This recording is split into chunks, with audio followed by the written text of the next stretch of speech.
नेपाल विद्युत प्राधिकरणका कार्यकारी निर्देशक कुलमान घिसिङ अहिले फेरि एकपटक चर्चामा छन्। साझा कुराको यस श्रृङ्खलामा कुलमानको विषय उठान गर्नेछौँ, जसले सरकारमाथि धेरै प्रश्न उब्जाएको छ। नमस्कार, म शिवराज खड्का। तर यो चर्चा गर्नु अघि एकपटक आजभन्दा 8-10 वर्ष अघि नेपालको अवस्था सम्झौँ त। नेपालीका लागि लोडसेडिङमा बस्नु बानी नै परिसकेको थियो। यस्तो भनौँ कि दिनमा होस् कि रातमा बत्ती आउनु अचम्मको विषय हुन्थ्यो। घर होस्, कार्यालय, कारखाना होस् वा उद्योग, बिजुलीको विकल्पको जो सबैका लागि अनिवार्य थियो। त्यति बेलाका समाचार पढ्नेहरूले अझै बिर्सेका छैनन् होला कि नेपालमा पूर्ण लोडसेडिङ हट्न अझै 1 दशक कुर्नुपर्छ। दिनकै 18 घण्टा लोडसेडिङबाट गुज्रिरहेका नेपालीका लागि एकाएक नायक बनेर उदाए कुलमान घिसिङ। विद्युत प्राधिकरणमा लामो समयदेखि कार्यरत रहे पनि उनी खासै चर्चामा थिएनन्। उनको नाम सुन्ने प्राधिकरण र जलविद्युत क्षेत्रका व्यक्ति बाहेक धेरैका लागि नौलो थियो। तर 2073 को भदौ 31 गतेको दिन नेपाल र नेपालीका लागि खुसीको दिन बनेर आयो। कारण हो नेपाल विद्युत प्राधिकरणको कार्यकारी निर्देशकमा कुलमान घिसिङको नियुक्ति। दशकदेखि चरम लोडसेडिङको मारबाट गुज्रिरहेको नेपालका लागि घिसिङको आगमन साँच्चीकै एउटा वरदान साबित भयो। अनिश्चित र अन्यलबाट अगाडि बढिरहेको नेपालमा एकाएक उज्यालो आयो। चर्चित बलिउड फिल्म नायक जस्तै कुलमानको आगमन पनि नेपालीका लागि नायक भन्दा फरक रहेन। तिनै कुलमान अहिले हरेक नेपालीको ढुकढुकीमा बस्न सफल भएका छन्। कुलमान नियुक्त भएको 2 महिनामै काठमाडौँमा लोडसेडिङ हट्यो। धेरैवटा दशैं र तिहार अँध्यारोमा मनाएका नेपालीहरूले झन्डै 1 दशकपछि उज्यालोमा निर्धक्क पर्व मनाए।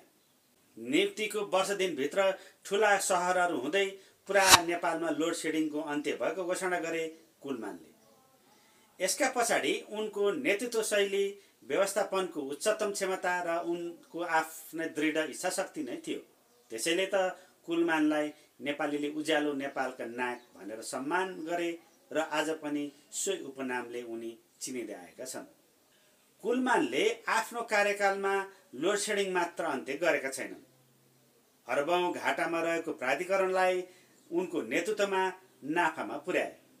वर्षेनी घाटामा गएको नेपाल विद्युत प्राधिकरण यति बेला अरबौं नाफामा छ। सरकारी सार्वजनिक संस्थानहरूको बेहाल भइरहेका बेला कुलमानकै नेतृत्वमा विद्युत प्राधिकरण भने सफल सार्वजनिक संस्थानको रूपमा उदाहरणीय छ।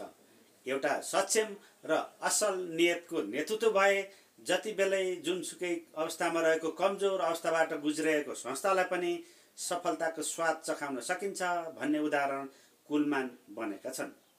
भारतबाट बिजुली किनेर नेपाल भित्राउनु पर्ने बाध्यतालाई बिर्साउँदै कुलमानले नेपाली बिजुली भारत बेच्न सफल भए। अब भारत हुँदै तेस्रो मुलुक बङ्गलादेश निर्यात हुँदैछ।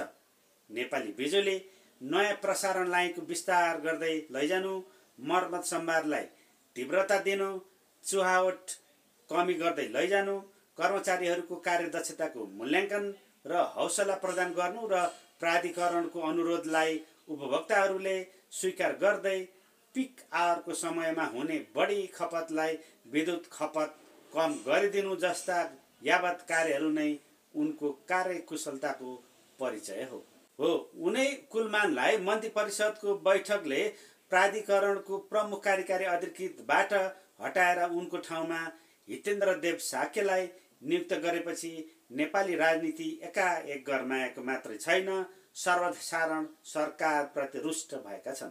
सरकारको निर्णयको प्रतिक्रियामा स्वयं सत्तारूढ दल नेपाली काङ्ग्रेसकै नेताहरू विमति सार्वजनिक गरिरहेका छन् भने नेकपा माओवादी र अन्य दलले पनि विरोध गरेका छन्। त्यसो त कुलमानले अदालत जाने पनि भनिसकेका छन्। घिसिङ र मन्त्री दीपक खड्का बीचको सम्बन्धमा तनाव र मनमुटाव रहँदै आएको थियो। को हुन् त यति धेरै चर्चा र सर्वसाधारणको मन जित्ने कुलमान? आउनुहोस् उहाँको बारेमा केही जानकारी राखौँ। रामेछापको दुर्गममा अवस्थित सरकारी स्कुलमा पढेको एकजना सामान्य किसानको छोरो अहिले नेपाली जनताको मन मुटुमा बास बस्न सफल भएको छ। जनताको नजरमा देशलाई लोडसेडिङबाट मुक्त गराएर सबैको घरमा उज्यालो भित्राउने एउटा कुशल व्यवस्थापक, इन्जिनियर र नायक हुन् कुलमान। रामेछापको सुनापति गाउँपालिका 4 बेथानको डहुमा जन्मिएका घिसिङ उबेला गाउँमा टुकी बालेर पढ्थे। राति अबेरसम्म टुकी छेउमा बसेर पढ्दा नाकमा कालो ध्वाँसो बसेको हुन्थ्यो। उनले पनि काठमाडौँ आएपछि मात्रै हो बिजुली देख्न पाएको। विद्यालयमा सधैँ प्रथम हुने कुलमानले जब काठमाडौँमा आएर बिजुली देखे तब उनले कसम खाए कि मेरो गाउँ अर्थात् बेथान गाउँमा पनि यसै गरी बिजुली बाल्छु। अहिले उनले बेथानमा मात्र होइन देशैभरि बिजुली बालेका छन्। देशभरि उज्यालो बनाउने अभियन्ता बनेका छन् उनी। कुलमानको प्राथमिक शिक्षा गाउँमै बित्यो। उनी सधैँ स्कुल फर्स्ट हुन्थे। 5 कक्षा पास गरेपछि उनी दाइसँग काठमाडौँ आए। उनका दाजु बानेश्वरमा बस्थे र थान्काको व्यवसाय गर्थे। काठमाडौँ आएपछि कुलमानलाई उनका दाजुहरूले झोसेको सरकारी बाल सेवा माध्यमिक विद्यालय कक्षा 7 मा भर्ना गरिदिए। कुलमान त्यहाँ पनि प्रथम नै भए।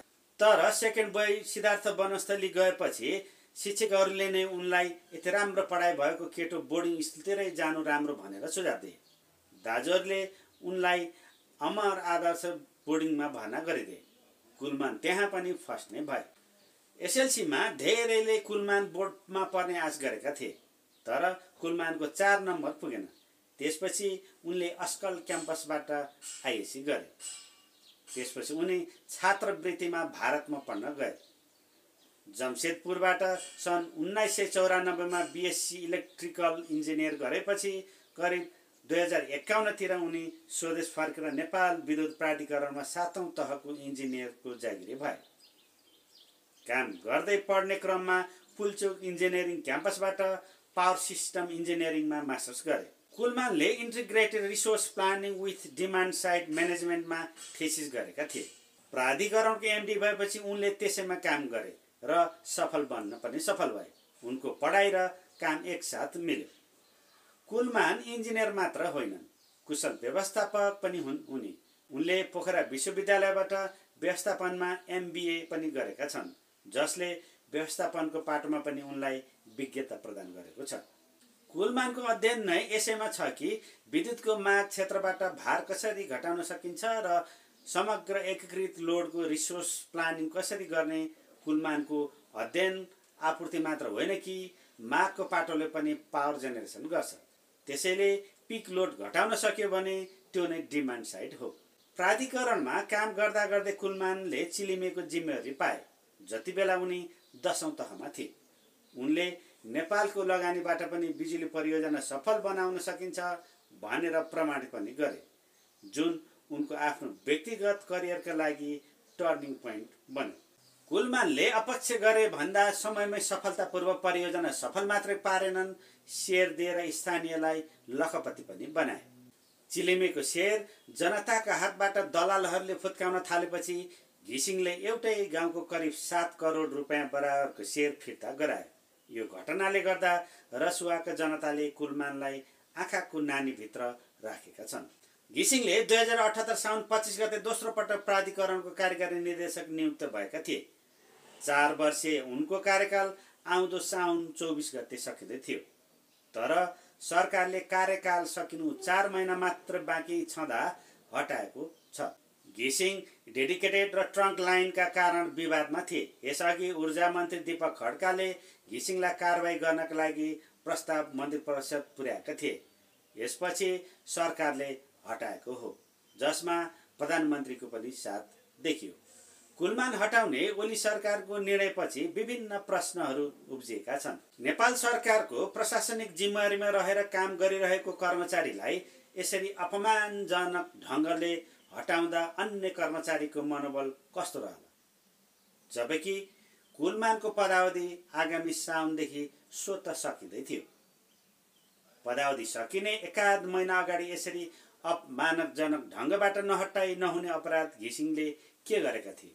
के उनलाई अदालतले हटाउन भनेको थियो कि अख्तियारले कारबाही गर्न भनेको थियो? आखिर तत्कालै नहटाई नहुने उनले गरेको अपराध के हो? सर्वसाधारण जनताले बिजुलीको बिल तिर्न नसक्दा सरकारले लाइन काट्छ र दण्ड जरिवाना नतिरेसम्म बत्ती बाल्न दिँदैन। तर अर्बौं रुपैयाँको विद्युत प्रयोग गरेर बक्यौता नतिर्ने उद्योगीलाई किन छुट दिने? बक्यौता तिर भन्दा कुलमान घिसिङ व्यापारिक घरानाको आँखाको तारो बनेका थिए। के ओली सरकारले सरकारी बाँकी नतिर्ने उद्योगीको हितको लागि ध्यानमा राखेर कुलमानलाई पञ्जली गरेको हो? होइन भने उनलाई हटाउनु पर्ने चित्तबुद्ध कारण के पर्यो? पछिल्लो समय भारतबाट पर्याप्त बिजुली आउन नसकेको र हिउँदयाममा भएकाले स्वदेशमा विद्युत आपूर्ति घटेको अवस्था छ। यही कारणले कुलमानले बिजुलीको पैसा नतिर्ने केही उद्योगीलाई राति केही घण्टा विद्युत नदिएर भए पनि सर्वसाधारणलाई लोड सेडिङबाट बचाउने रणनीति लिएका थिए। अब घिसिङलाई हटाएपछि सरकारले के गर्छ? उद्योगीलाई र जनतालाई समेत 24 घण्टा बिजुली दिन सक्छ? अथवा ऊर्जा मन्त्री दीपक खड्काले भने जस्तै जनताले अब लोड सेडिङ बेहोर्नुपर्छ, जनताले लोड सेडिङ भोग्नु पर्दैन भनेर ओली सरकारले कसरी आश्वासन पार्ला? कुलमानलाई बर्खास्त गरेर सरकारले के प्राप्त गर्न सोचेको? उद्योगीहरूले तिर्नुपर्ने बक्यौता अब सरकारले कसरी उठाउला? राजस्व कम उठेर कर्मचारीलाई नै तलब खुवाउन धौधौ भइरहेको बेला सरकारले उनीहरूलाई विद्युत महसुल छुट पो दिन्छ कि? ओली सरकार गठन भएकै बेला ऊर्जा मन्त्री दीपक खड्काको स्वार्थ बाजिएको प्रसङ्ग चर्चामा आएको थियो। जलस्रोतमा लगानीकर्ता समेत रहेका सङ्घीय सभाका नेता खड्कालाई ऊर्जा मन्त्री बनाउन मिल्थ्यो? यो प्रश्न प्रति प्रधानमन्त्री ओली गम्भीर बन्नुको साटो उल्टै मन्त्रीले गरेको हरकतको साक्षी बनेर कुलमानमाथि कारबाही गर्दा नेकपा एमालेलाई आगामी चुनावमा फाइदा होला कि घाटा? कार्यकाल सकिने लागेका घिसिङलाई हटाउने काङ्ग्रेस एमाले सरकारको निर्णयले आगामी 84 को चुनावमा यी दलहरूलाई फाइदा होला या नोक्सान? यसको आकलन गर्ने जिम्मा चाहिँ सरकारको भन्दा पनि दुई ठूला पार्टीका नेता कार्यकर्ताहरूको हो। सरकारले गरेको निर्णय विरुद्ध कुलमान घिसिङ सर्वोच्च अदालत गए र अदालतले निर्णय उल्टाइदियो भने ककसमाथि नैतिक प्रश्न उठ्ला। मन्त्रीले मात्र राजीनामा दिए पुग्ला या प्रधानमन्त्रीमाथि पनि प्रश्न उठ्ला। आम जनतामा सरकारप्रति असन्तुष्टि चुलिँदै गएको बेला लोकप्रिय कर्मचारी कुलमानलाई बर्खास्त गर्ने उल्टो बुद्धि सरकारलाई कहाँबाट प्राप्त भयो होला? यो त विनाशकाले विपरीत बुद्धि भने जस्तै भएन र? भिडियो कस्तो लाग्यो? कृपया प्रतिक्रिया लेख्नुहोला। हाम्रो भिडियो अन्तिमसम्म हेरेर साथ दिनुभएकोमा धेरै धेरै धन्यवाद। यदि तपाईले हाम्रो च्यानललाई सब्स्क्राइब गर्नुभएको छैन र नयाँ हुनुहुन्छ भने कृपया सब्स्क्राइब पनि गरिदिनुहोला। यहाँको स्वास्थ्य स्वस्थ रहोस्, यहाँको दिनहरू शुभ बितुन्। नमस्कार।